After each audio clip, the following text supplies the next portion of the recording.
Hey y'all, how y'all doing? Okay, so today I want to talk about um I don't know. I'll just talk and you can call it whatever you like, okay?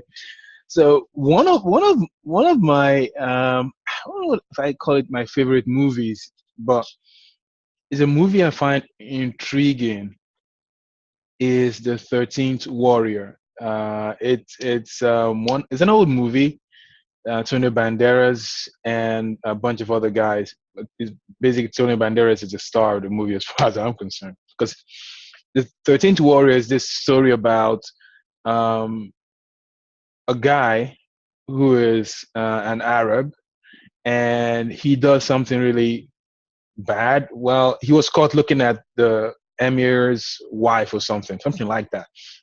And he's basically banished and sent off as an ambassador to some other lands.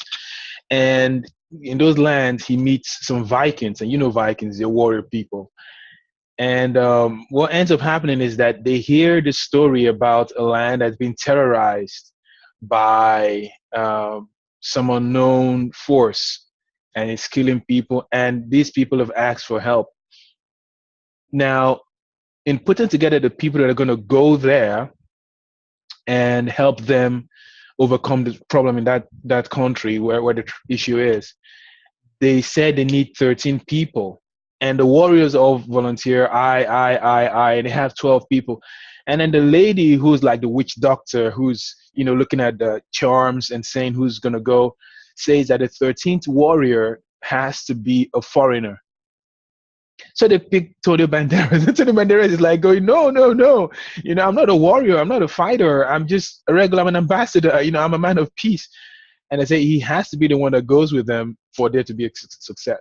So long story short, they go to this land. They have a lot of you know challenges.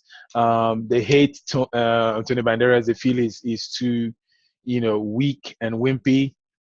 They are warriors. They are strong. But he has his own special skill sets. And over the course of the whole journey, they fight together. They become very close. He teaches them stuff. He learns from them, and he's transformed. He's transformed. And they achieve the result of freeing that land from the terror that it was experiencing. Here is a critical thing to learn from that story.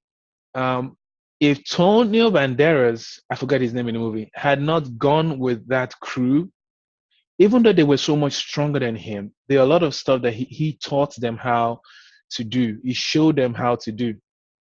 Yeah. And he ended up being one of the survivors at the end because a bunch of those guys died. He ended up being one of the survivors. The key thing to learn from that story is this: you can't do it alone. If you're trying to build a business, if you're trying to achieve something great in life, you cannot achieve it alone. I'm a coach, yeah, and I don't do my work alone. Most of you would have experienced calls from my personal assistants. If it's not NECA, it probably would have been Angelina or Lynette, reaching out to you guys, trying to get you to remind you to book your appointments. I have a team around me, people that work with me, to make my business successful, to make it easier for me to focus on what I'm good at, and give more value to you. So here's my question to you. When you are building your business, have you started thinking about what you need? Here in Mo, one of the things you enjoy is you have a whole team of people who are supporting you. You have coaches, you have the sales guys, you have technical support guys, all doing all that work for you at the back end. As you build a business, that is how you should think. If you want to achieve great things, you need to have great people around. You need to start building the resources, building the connections that will get you there. Now, sometimes those connections, you may need to make an effort to be able to get them, and it's well worth it, because that could be the difference between doubling or trebling or even 10xing the result that you're getting in business. So in your life, I want you to start thinking about what components could make you, get you the results that you need. What component is the 13th warrior for you that will totally give you a transformational output different from what you've ever experienced before. Think about that. Love you guys. I'll talk to you soon.